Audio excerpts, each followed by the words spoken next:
បាទជំរាបសួរសួស្តីទាំងអស់គ្នាបាទថ្ងៃនេះចង់បង្ហាញអ្នកគ្នាតិចតាក់ទងជាមួយនឹងទស្សនភាពជុំវិញដមរបស់ខ្ញុំណាថ្ងៃនេះទៅចេញពីរៀនមកក៏នឹកឃើញថាចង់ថតវីដេអូចែកម្លែកអំពីទស្សនភាពនៅក្នុងកន្លែងដែលខ្ញុំស្នាក់នៅណាថាតើវាមានរូបភាពបែបម៉េចអីអញ្ចឹងណាអញ្ចឹងកុំភ្លេចទៅតាមដានទាំងអស់គ្នាជាមួយខ្ញុំបាទអញ្ចឹងនេះគឺជាទស្សនភាពផ្លូវមកពីចំណោតរងចាំត្រាំហើយគឺថាវាមានទស្សនភាពស្រស់ស្អាតមែនតើអញ្ចឹងហើយចង់ចែកម្លែកទៅកាន់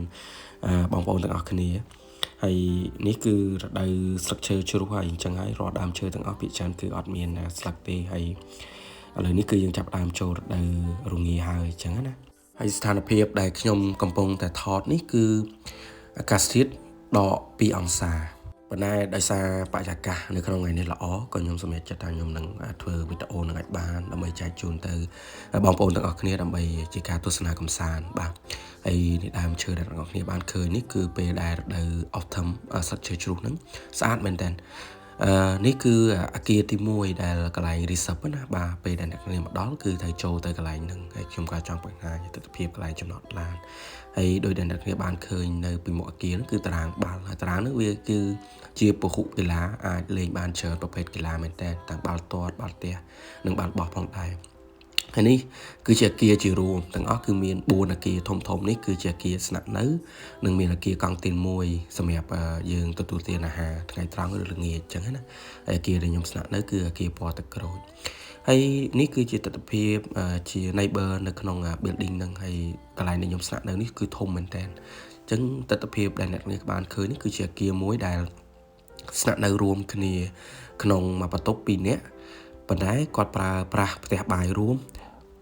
នៅក្នុងជាន់នីមួយៗរបស់គាត់អញ្ចឹងណាហើយគ្រប់អគារគឺមានចរាយន្តមានអីដូចគ្នាក៏ប៉ុន្តែ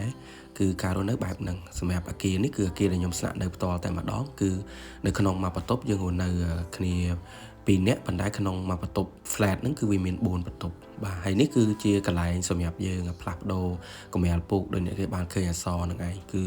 ធំមែនតើនិយាយទៅគឺវាបម្រើការឲ្យអគារទាំង4ហ្នឹងអញ្ចឹងហើយវាធំហើយសម្រាប់ការផ្លាស់ប្ដូរកម្រាលពូករបស់ពួកខ្ញុំរៀងរាល់3សប្តាហ៍ខ្ញុំដូរម្ដងតែយើងអត់ត្រូវការគិតលុយគិតកាក់ទេហើយនេះគឺកន្លែងយើងចោលសម្រាប់តាមប្រភេទសម្រាប់ក៏ប៉ុន្តែនៅនេះវាអត់សូវតឹងដោយការខ្ញុំរស់នៅជប៉ុនទេការបែងចែកសម្រាប់គឺវាអត់សូវប្រកាន់ច្រើនទេហើយនេះគឺអគារB ហើយវាមានលក្ខណៈដូចអគារដែលខ្ញុំស្នាក់នៅដូចគ្នាមក flat មាន2បន្ទប់ក្នុងមួយបន្ទប់រស់នៅ2នាក់ចក្រានបាយនិងបន្ទប់ទឹកនៅក្នុងហ្នឹងហ្មងប៉ុន្តែអ្វីដែលខ្ញុំឃើញគឺការរៀបចំបានស្អាតមែនតើសម្រាប់កន្លែងដែលខ្ញុំស្នាក់នៅមានអារម្មណ៍ថាមានផាសុកភាពមានសុខភាពផ្លូវចិត្តច្រើនមែនតើហើយនេះគឺជាអគារកង់ទីនសម្រាប់ទទួលទានអាហារហើយទស្សនវិជ្ជាដែលអ្នកវាបានឃើញហ្នឹងគឺជាទស្សនវិជ្ជាទីក្រុងទាំងមូលដោយសារកន្លែងដែលខ្ញុំរស់នៅយើងឆ្កេះភ្នំដែរហើយប្រហែលជា15នាទីពីទីក្រុងមកអញ្ចឹងណាបាទហើយជារួមគឺមានតែប៉ុណ្្នឹងហើយខ្ញុំនឹងបង្ហាញអ្នកងារបន្តិចបន្តួចទៀតពីផ្លូវដដែលដោយខាងដើមក៏ប៉ុន្តែនេះគឺជាទស្សនវិជ្ជាដោយសារខ្ញុំដើរមកជុំតែម្ដងសម្រាប់អ្នកគ្នាបានឃើញពីទស្សនវិជ្ជាកន្លែងដែលខ្ញុំស្នាក់នៅអញ្ចឹងណាហើយដោយអ្នកគ្នាឃើញលើអគារផ្សេងហ្នឹងគឺដោយសារនៅពេលដែលយើងដល់រដូវត្រជាក់អញ្ចឹងហើយ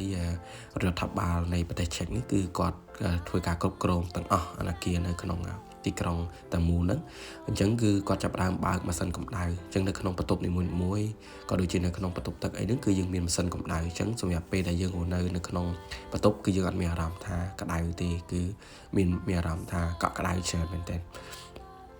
ហើយសម្រាប់កន្លែងនេះគឺជាកន្លែងសម្រាប់យើងហាត់ជីមកាយវប្បកម្មប៉ុន្តែខ្ញុំអត់ដែរមកទេ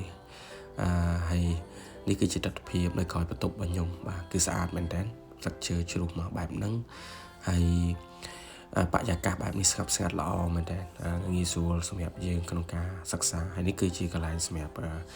ទទួលដាក់សម្រាមហើយគេយកសម្រាមគឺនៅកន្លែងហ្នឹងឯងបាទអញ្ចឹងសម្រាប់វីដេអូខ្ញុំមានតែប៉ុណ្្នឹងទេអរគុណសម្រាប់ការតាមដានទស្សនាបាទ